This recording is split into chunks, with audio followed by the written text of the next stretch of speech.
என்ன ராஜேஷ், நீங்கள் திடீர்னு இப்படி பண்ணிட்டீங்க? நேற்றுக்கு சாயங்காலம் ஒரு 6 மணிக்கு நான் உங்களுக்கு பேசணுன்ட்டு ஃபோன் பண்ண ட்ரை பண்ணேன். அப்போது லைன் கிடைக்கல. சரி, நாளைக்கு பேசலான்னு நினச்சேன். இன்றைக்கி பார்த்தா தலையில் இடி விழுந்த மாதிரி நடிகர் ராஜேஷ் மரணம். கொஞ்சம் கூட நம்பவே முடியல. என்ன அவசரம்? உங்களுக்கும் எனக்கும் ஒரே வயசு தானே. என்னோட நீங்கள் 2-3 மாதம் இல்லை 4-5 மாதம் பெரியவங்களாக இருப்பீங்க. சினிமா துறையில் எனக்கு தெரிந்து நம்ம 2 பேரும் சமகாலத்தியவர்கள் ஃப்ரம் த டே 1. அதில் அதிபுத்திசாலியான வெகு சிலருக்குள்ள நீங்கள் ரொம்ப முக்கியமான ஒருத்தர் ராஜேஷ்.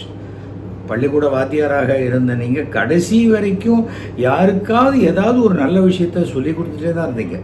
அது ஜோசியமாக இருக்கட்டும், ஜாதகமாக இருக்கட்டும், உலக நடப்புகளாக இருக்கட்டும், உலக சினிமாவாக இருக்கட்டும்.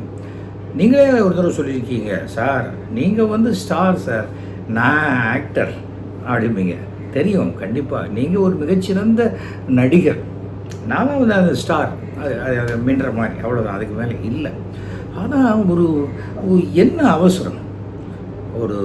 நம்மளுடைய தமிழக அரசினுடைய திரைப்படக் கல்லூரியில் முதல்வராக இருந்தீங்க, மிக சிறப்பான சேவையை செய்தீங்க, எத்தனை புஸ்தகம் எழுதியிருக்கீங்க. என்ன அவசரம் ராஜேஷ்?